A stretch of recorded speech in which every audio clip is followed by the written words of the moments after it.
बिस्मिल्लाहिर्रहमानिर्रहीम। इय्याका नअबुदु व इय्याका नस्तईन। जनाब महमूद खान वज़ीर आला पख्तूनख्वा, मुराद सईद यूथ के रहनुमा, मेरे प्रोविंशियल मिनिस्टर्स, मेंबर्स पार्लियामेंट और मेरे स्वात के जुनूनी टाइगर्स, मैं आपका शानदार इस्तकबाल का शुक्रिया अदा करता हूं।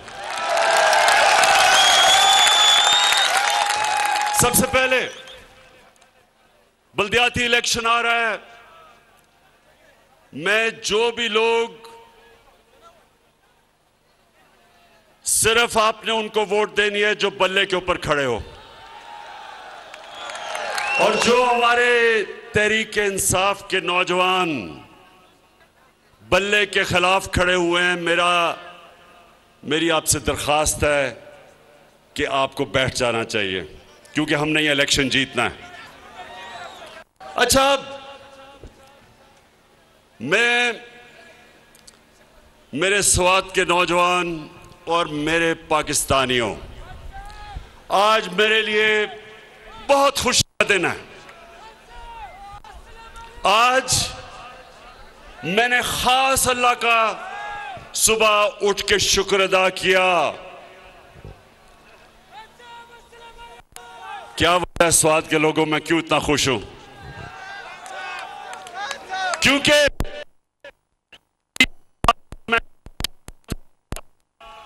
मैं और मेरी टीम, पाकिस्तान का फॉरेन ऑफिस, मेरा फॉरेन मिनिस्टर शाह महमूद कुरैशी, हमारा यूनाइटेड नेशंस में एम्बेसडर मुनीर अकरम, 3 साल से हम कोशिश कर रहे थे कि इस्लामोफोबिया के खिलाफ यूनाइटेड नेशंस में रेजोल्यूशन पास करें। अब नौजवानों, इस्लामोफोबिया क्या है?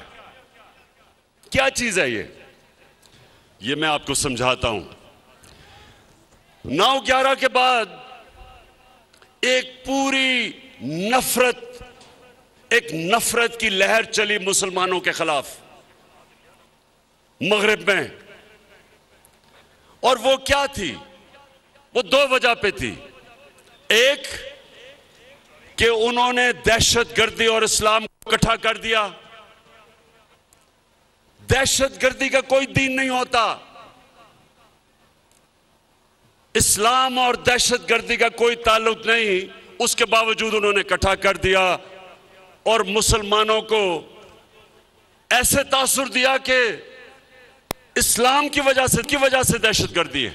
एक ये, और दूसरा वो हमारे नबी सल्लल्लाहु अलैहि वसल्लम, उनकी शान में गुस्ताखी करते थे,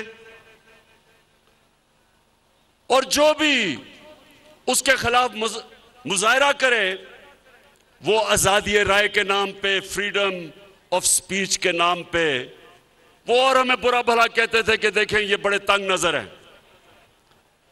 3 साल कोशिश की।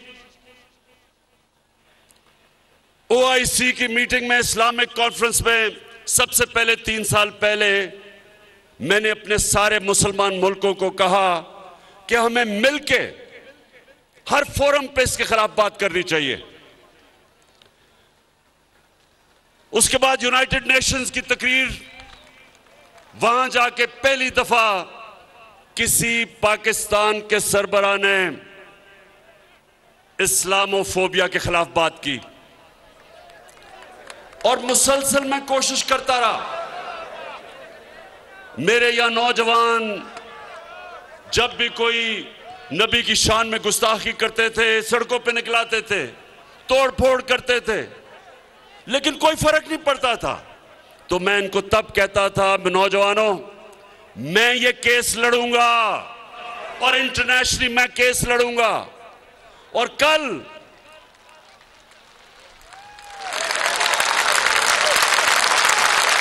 और अल्लाह का करम है कि कल ये फैसला हुआ, यूनाइटेड नेशंस की रेजोल्यूशन हुई, 57 मुसलमान मुल्कों ने मिलकर पेश की पाकिस्तान की रेजोल्यूशन इस्लामोफोबिया के खिलाफ। सुबह से सारी मुसलमान दुनिया से मुझे मुबारकें मिल रही हैं। इस्लामोफोबिया का नुकसान सबसे ज्यादा जो मुसलमान मगरबी ममालिक में थे उनको होता था। आदमी दाढ़ी वाला निकलता था, उसको बुरा भला कहते थे। औरत, मुसलमान औरत हिजाब करती थी, उसको सड़क पे गालियां निकालते थे, कोई पूछने वाला नहीं था। और आज सबसे ज्यादा जो खुश है वो बैरून मुल्क पाकिस्तानी है, बैरून मुल्क मुसलमान है।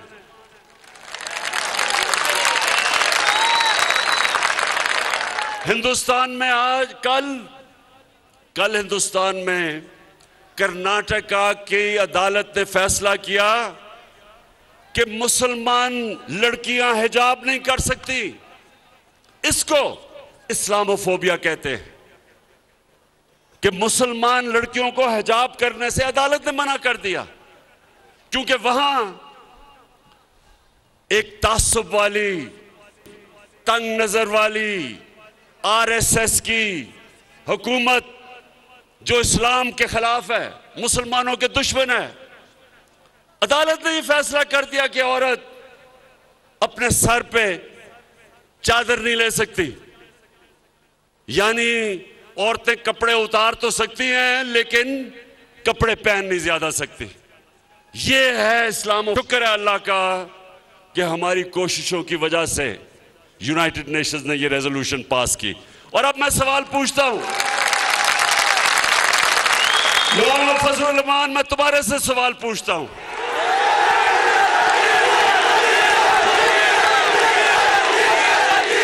गलती हो गई, सॉरी, मौलाना नहीं फजलुर रहमान,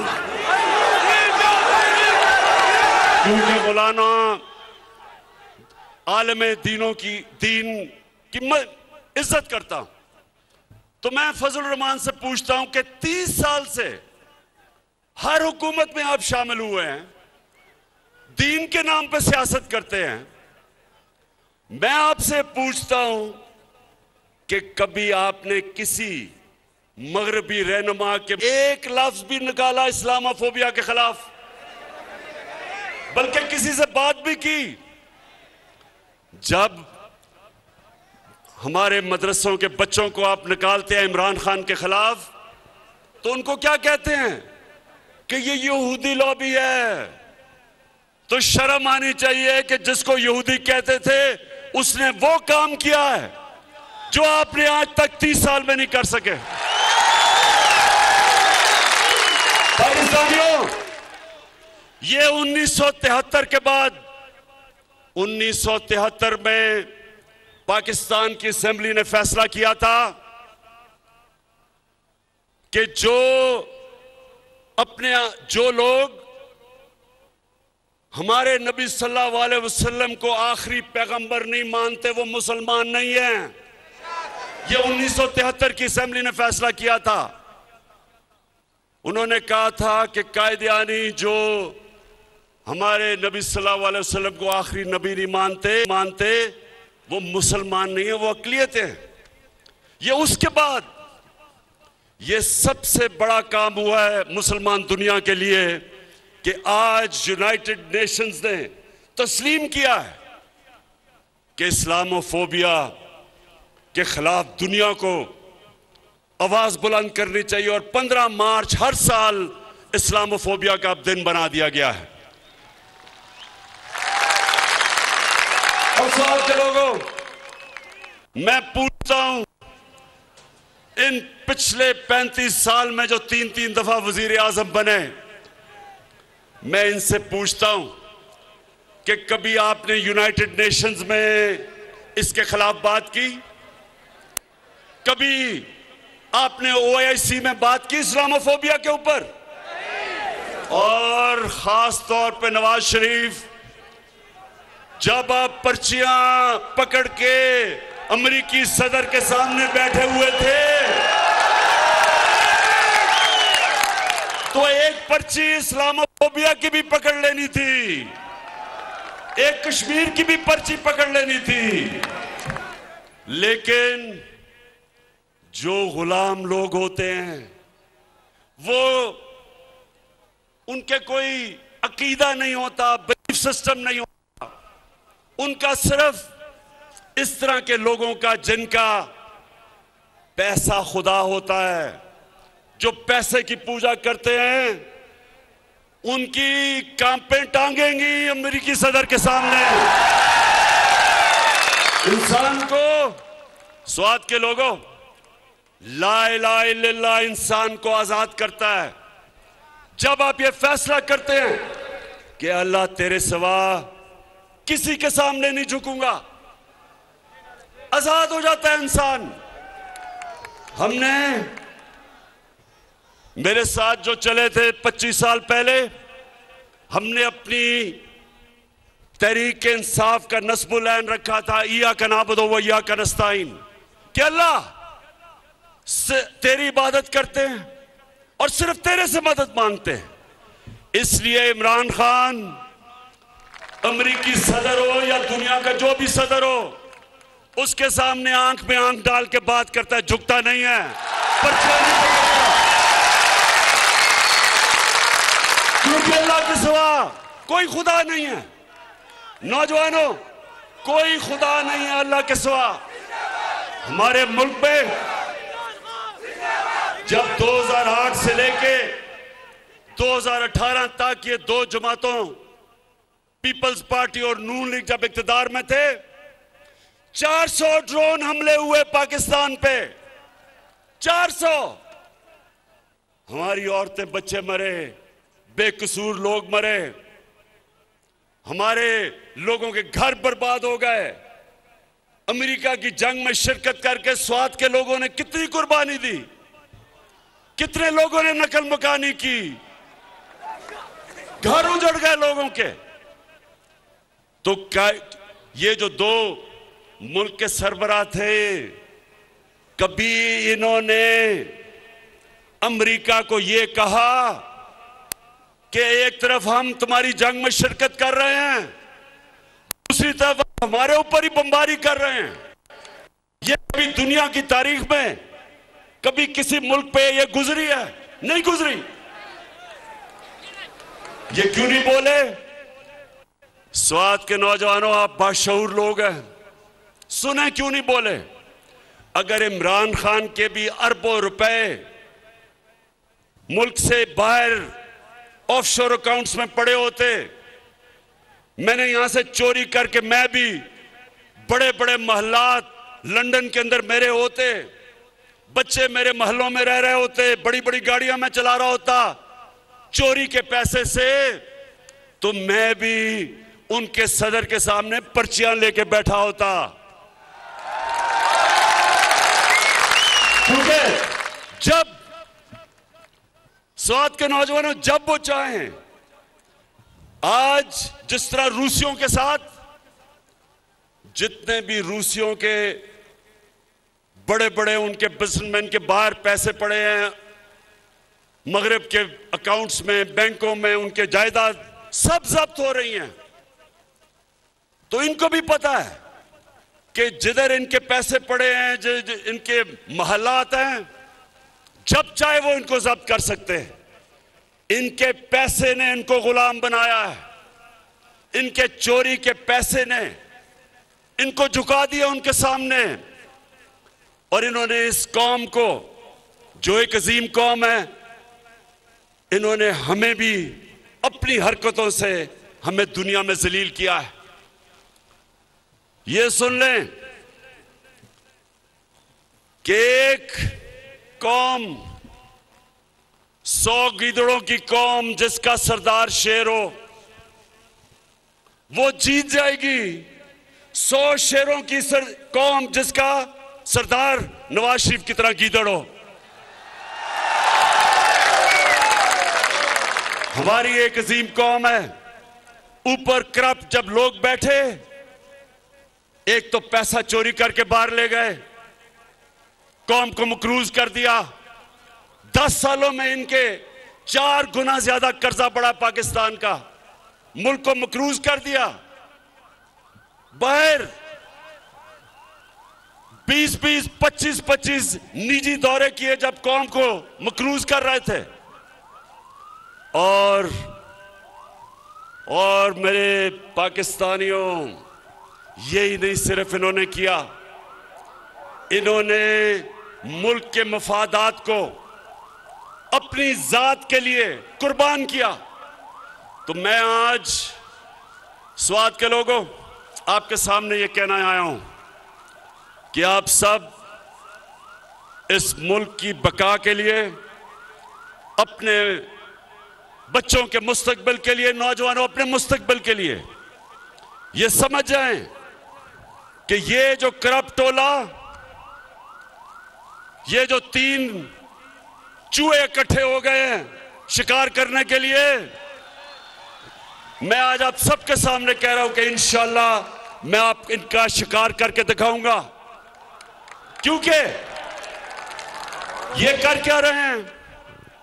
इस्लामाबाद में सिंध हाउस है, सिंध हाउस में नोटों की बोरियां लेके बैठे हुए हैं लोगों के जमीर खरीदने के लिए, हॉर्स ट्रेडिंग करने के लिए, जो ये नवाज शरीफ ने एक दफा छांगा मांगा में शुरू की थी रवायत के एमपीज, मेंबर ऑफ पार्लियामेंट के जमीर खरीदने के लिए। ये आज सिंध की अवाम का पैसा बोरियों में आया है सिंध हाउस। उधर से सिंध से गार्ड लेके आए हैं उसको बचाने के लिए कि कोई अंदर ना आ जाए। और क्या कोशिश हो रही है? सारी दुनिया के सामने बेशर्मी से कि हमारे एमएनएस को खरीदने आए हैं, और खरीदने इसलिए आए हैं कि इनको सब डर लगा हुआ है कि इनके करप्शन के केसेस तैयार हैं, और अगर इमरान खान थोड़ी देर और रह गया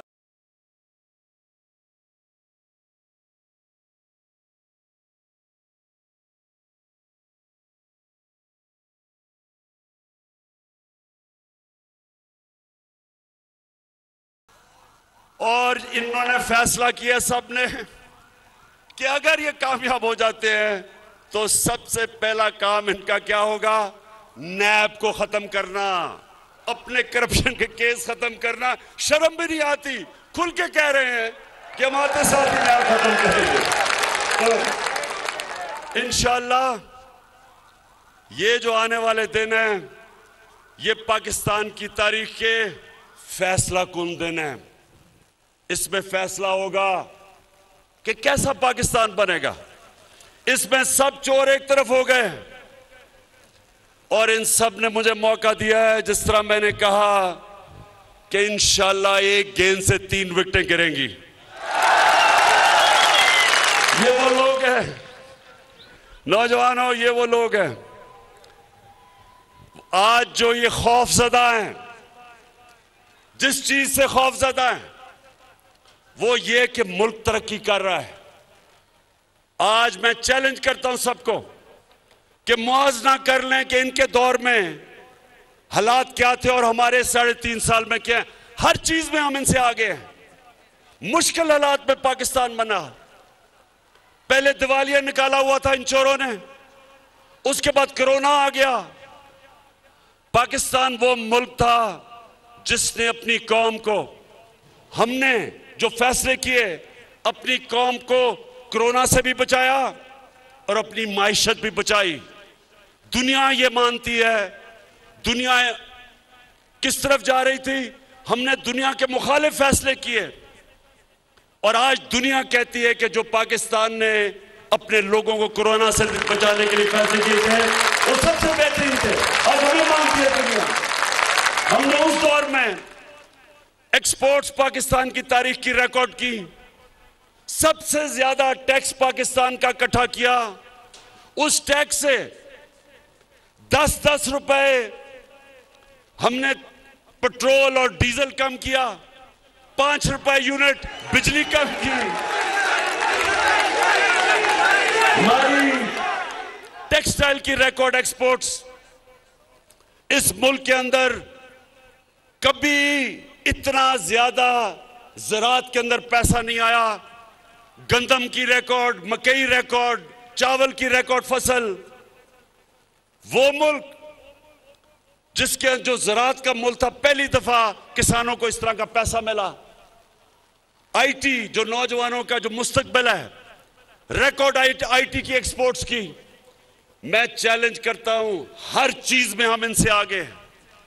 हम वो हैं जिन्होंने पहली दफा अपने बच्चों का मुस्तकबिल सोचते हुए मौसम की तब्दीली को बचाने के लिए पहले 1 अरब दरख्त पख्तूनख्वा में उगाए, अब 10 अरब दरख्त सारे पाकिस्तान में उगाने जा रहे हैं अपने बच्चों का मुस्तकबिल बचाने के लिए। 10 डैम्स शुरू किए हैं पाकिस्तान में। 50 साल के बाद बड़ी डैम्स बन रही हैं।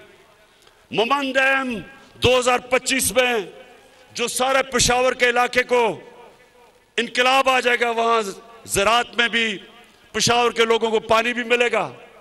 उसके बाद दासू डैम, उसके बाद बादशाह डैम 2028 तक बनेगी।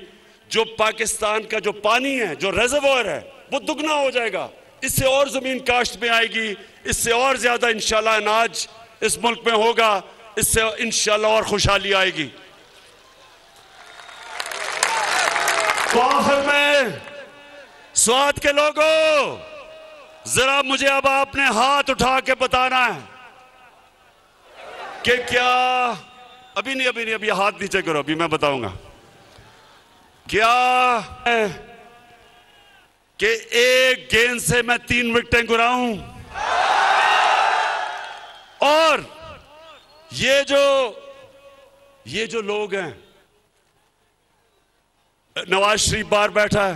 अच्छा, ये जरा सुने, कभी अपने टेलीफोन के ऊपर कभी गूगल करके देखें कि कभी हुआ है 3 दफा मुल्क का प्राइम मिनिस्टर, उसके बच्चे बाहर बैठे हैं, अरबों रुपए की प्रॉपर्टीज में बैठे और कहते हैं हम पाकिस्तान के शहरी नहीं। बेटी के नाम में 4 बड़े बड़े लंदन के महंगे इलाके में घर हैं। एक अभी तक रसीद नहीं बता सके कि पैसा किधर से आया, क्योंकि चोरी का पैसा है।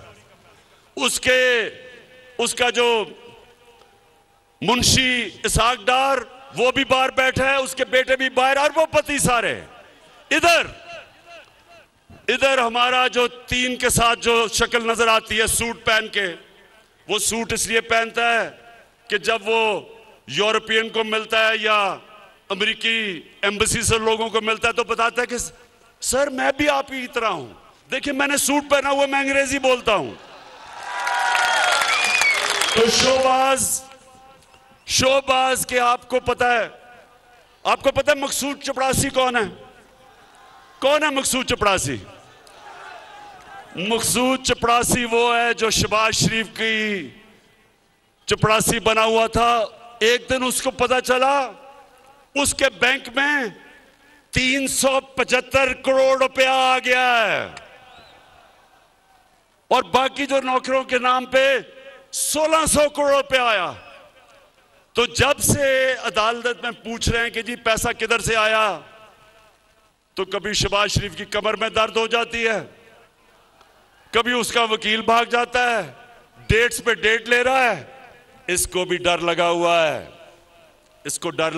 है कि अगर ये इमरान खान रह गया तो ये अगले 2-3 महीने में ये भी जेल में जाएगा। तो ये सारे मुजरिम और मुल्जिम इकट्ठे होके अब कोशिश कर रहे हैं पैसे लगा के कि किसी तरह लोगों को खरीदे। तो मैं इलेक्शन कमीशन से भी वैसे आज पूछता हूं कि ये जो आपके सामने हॉर्स ट्रेडिंग हो रही है, क्या ये आइन के अंदर इजाजत है? क्या दुनिया की कोई जमहूरियत इसकी इजाजत देती है? क्या कभी बरतानिया में कभी आपने सुना है, जिधर से हमने जमहूरियत लेके आए हैं, कभी सुना है कि बरतानिया में इस तरह की हरकत हो? तो इससे क्या साबित होता है? और मैं आखिर में अपनी तकरीर खत्म करते हुए कुरान की वो आयत आपके सामने रखता हूं जिसमें अल्लाह मुसलमानों को हुक्म करता है अमर बिल मारूफ व नही अनिल मुनकर, कि तुम, और पूरी आयत है कि तुम सबसे अजीम कौम मैंने पैदा किया दुनिया की इमामत के लिए, क्योंकि तुम अच्छाई के साथ खड़े होते हो और बुराई के खिलाफ खड़े होते हो, अच्छाई के लिए जहाद करते हो और बुराई के खिलाफ जहाद करते हो। जो लोग ये तमाशा देखते हैं कि चोरी के पैसे से सियासतदानों को खरीदा जा रहा है, 20-20 करोड़ आपने उनके जमीर की कीमत लगा दी है, तो कौम के ऊपर लाजम हो जाता है कि कौम इसके खिलाफ खड़ी हो। लिहाजा 27 तारीख को जो मैंने इस्लामाबाद में इंसानों के समुंदर को दावत दी है, उसको इस कुरान की आयत के ऊपर दावत दी है, अमर बिल मारूफ। मैं चाहता हूं मेरी कौम निकले और इस्लामाबाद में पहुंच के बताए दुनिया को कि हम सच के साथ खड़े हैं, हम अच्छाई के साथ खड़े हैं, हम इन चोरों के खिलाफ खड़े हैं, हम इन डाकुओं के खिलाफ खड़े हैं, हम इन मुनाफिकों के खिलाफ खड़े हैं, हम इन अमेरिका के गुलामों के खिलाफ खड़े हैं। पाकिस्तान जिंदाबाद। सब्सक्राइब करें और बेल दबाएं ताकि कोई खबर रह न जाए।